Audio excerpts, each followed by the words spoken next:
여러분 오늘도 잘 견디고 계십니까? 주말에 보내드리는 아침엔 매일경제 김명준입니다. 요 며칠 미세먼지 탓에 뿌에서 정말 한치 앞을 내다보기가 힘들었잖아요. 근데 지금의 우리 사회 곳곳의 상황도 이와 비슷한 것 같습니다. 그야말로 시계 제로인 상황입니다.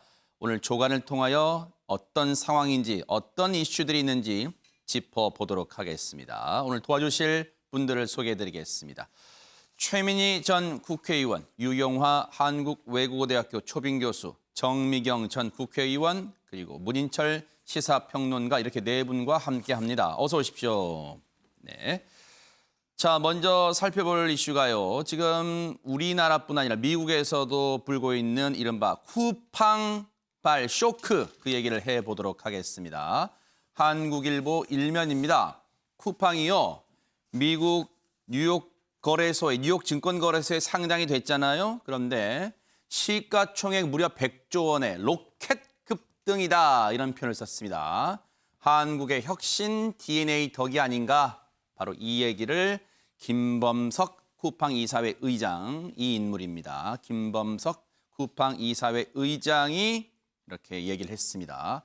미상장 첫날, 우리 시간으로 어제 이제 첫날이었는데 김범석 의장은 지금 상당히 감격에 도취돼 있습니다. 그도 그럴 것이요.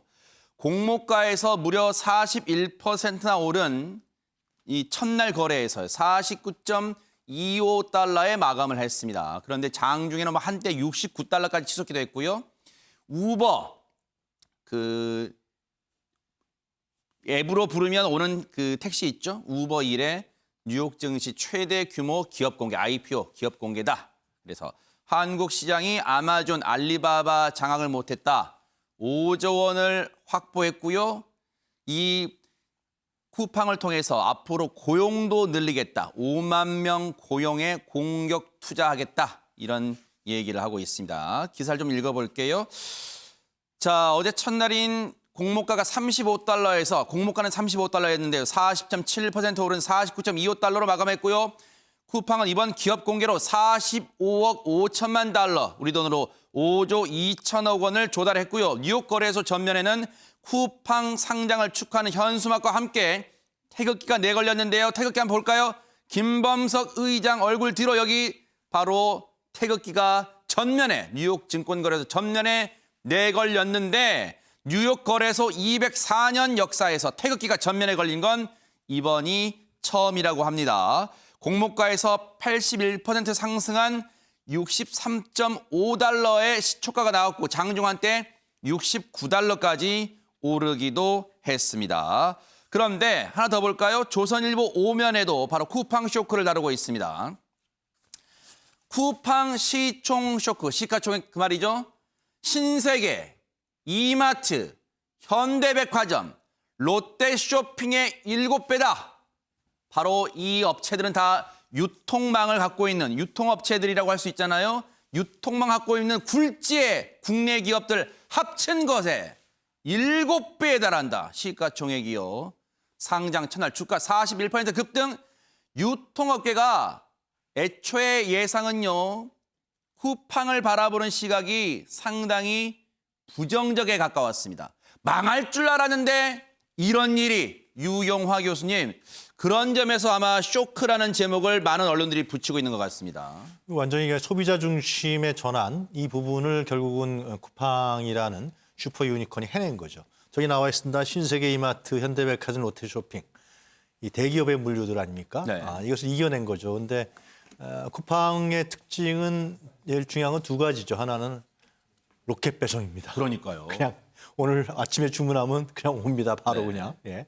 그리고 또 이제 가격도 상당히 저렴하게 그런 할인 서비스들을 많이 하죠. 그러니까 이런 부분들이 가능하고 2년 사이에 고객도 엄청나게 늘었다는 거 아니에요? 그리고 지금 더 중요한 것은 지금 뭐 대기업들 나왔지만 우리나라 주식에서도 주식 상장가에서 보면은 지금 삼성전자, 그다음에 SK하이닉스, 다음에 3위가 쿠팡으로 들어갔다는 거 아니에요?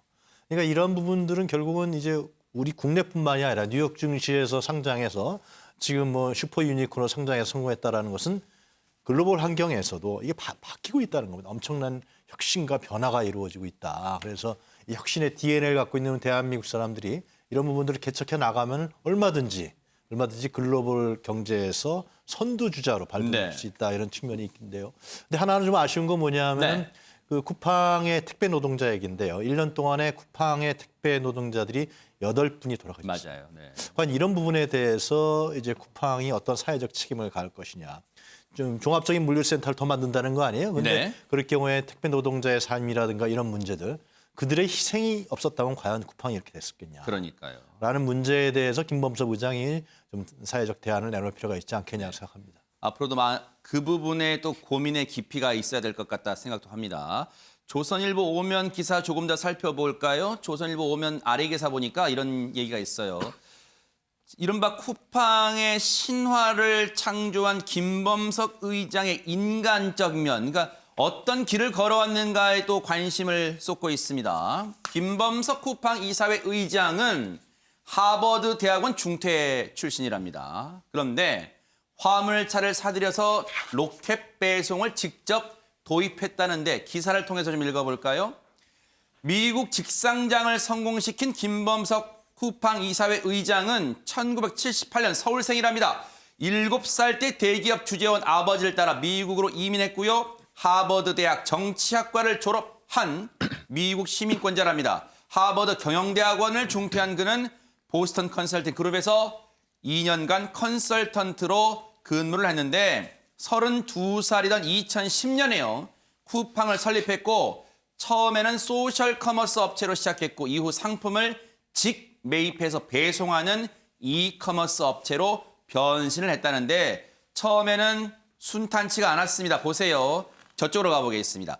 2014년에 세월이 그때 많이 지났죠. 2014년에 당시로서는 혁신적인 로켓 배송을 앞세워서 쿠팡 인지도를 단번에 높였는데 직접 화물차를 사들여서 배송기사를 고용해서 여러분 혹시 보셨을 거예요? 길 가다가 소형 배달 화물차 옆에 쿠팡 로고를 딱 새겨서 배달을 합니다. 그랬더니 기존 택배사들이 반발합니다. 쿠팡 상대로 소송 거는 등 거세게 반발했는데 결국 법원에서는 쿠팡의 손을 들어줬고 이후 계속해서 이 사업망을 이 유통망을 넓혀 왔습니다. 그런데 여기에만 이 뭔가 메리트가 있냐, 장점이 있냐. 조선일보 오면 보니까 하나 더 다루고 있고 그걸 읽어보고 문인철 평론가님 얘기 들어볼게요.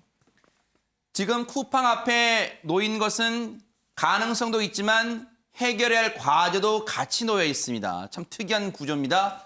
일단 서비스는 인정한답니다. 앞서 우리 유용화 교수님 말씀처럼 한밤에 주문해도요. 새벽에 문 앞에 딱 와 있습니다. 그런데 사업성은 걱정된답니다. 왜냐면요. 이 뉴욕 증권거래소에 상장되기 전에 매년 쿠팡이요. 수천억의 적자를 냈던 기업입니다. 그래서 다른 유통업체들이 망할 줄 알았는데 이런 생각을 했다는 거예요. 시장 점유율은 13%인데 흑자를 낸 적이 없는 기업이랍니다. 문인철 평론가님, 가능성은 심어줬어요. 그래서 지금 쿠팡 말고도 마켓컬리 같은 업체들도 지금 뉴욕 상장을 준비한다는 거예요. 그런데 과연 이런 구조를 갖고 있는 이 쿠팡이 앞으로 승승장구할 수 있을까는 또 물음표가 쳐지는 부분인 것 같습니다. 모든 사업에는 물음표가 있기 마련이죠. 모든 사업이 다 잘 되는 건 아니니까요. 그런데 지금까지는 순항을 하고 있습니다. 김범석 의장이 혼자 쿠팡을 만든 건 아닙니다. 쿠팡, 쿠폰이 팡팡 쏟아진다 해서 줄임말로 쿠팡이라고 했는데요. 우리 잘 알고 있는 예전 기재부 장관을 했던 윤중현 장관 따님과 같이 동업을 했어요. 네. 미국에서 의기투합해가지고 만들었었는데 이제 한국에서 만들 때 그 윤 장관 따님은 출산하고 가정 바쁜 바람에 지분을 내놨습니다. 그래서 그 따님도 꽤 많은 그 돈을 받았죠. 200억을 이제 그 지분에 대한 받은 걸로 알고 있습니다. 그리고 그 쿠팡이 이렇게 또 잘 나갈 수 있었던 것은 그 세계적인 투자업체인 소프트뱅크의 손정희 회장이 3조 원이나 투자를 했기 때문이죠. 그래서 미국에서도 손정희가 투자했으면은 뭔가 있는 거 아닌가. 그래서 좀 더 자세히 보고 또 전망을 좋게 보는 경우도 있다고 하겠습니다. 그런데 쿠팡뿐만 아니라 이제 새로운 산업들이 막 쏟아집니다. 전통적인 제조업, 또 우리가 알고 있는 전통적인 재벌들이 운영하는 사업, 그동안 그러한 사업들이 주를 이뤄왔는데 이제 하나씩 달라지는 것이죠. 우리가 지난번 배달의 민족 파는 것도 우리 그 경우에서도 알 수 있었죠. 네. 새로운 사업들이 이렇게 나오고 있는 것이죠. 쿠팡의 경우를 보면 우리나라 경제 방향에 아주 좋은 사례를 만들어줬다 이렇게 생각이 듭니다. 네. 조선일보 오면 그 마지막 기사를 좀 보여주세요. 조선일보 오면 마지막 기사를 보면요. 여기에 보세요. 이번 쿠팡의 상장을 보면서 업체들이 이제 그런 분석을 내놓습니다. 뉴욕 증권거래소가 한국 증시 시장보다 증권 시장보다 상대적으로 진입 문턱이 낮은 것도 한몫하지 않았냐 그런 분석을 내놓고 있는 가운데 자 우리 최민희 의원님 얘기 좀 들어볼까요? 네네. 우선 제가 이렇게 쭉 기사들을 들으면서 저 기사들의 시선은 뭘까 이런 생각을 해봅니다. 그러니까 쇼크라는 표현을 쓰잖아요. 누가 쇼크를 받았을까 생각해 보면 기존 대기업 유통업체가 쇼크를 받은 거고요. 사실 이 기사를 접한 국민들은 우선 환호할 것 같아요. 태극기가 저렇게 걸리고 이 자체가 그리고 이건 새로운 방식이잖아요. 과거에 우리나라는 새로운 첨단 산업이 나와도 대기업이 이전을 하잖아요. 그리로. 그런데 안 그런 정말 새롭게 새로운 사람들이 새로운 길을 경제에서 개척했다는 점에서 국민의 입장에선 박수치고 환호할 만한 일인 거.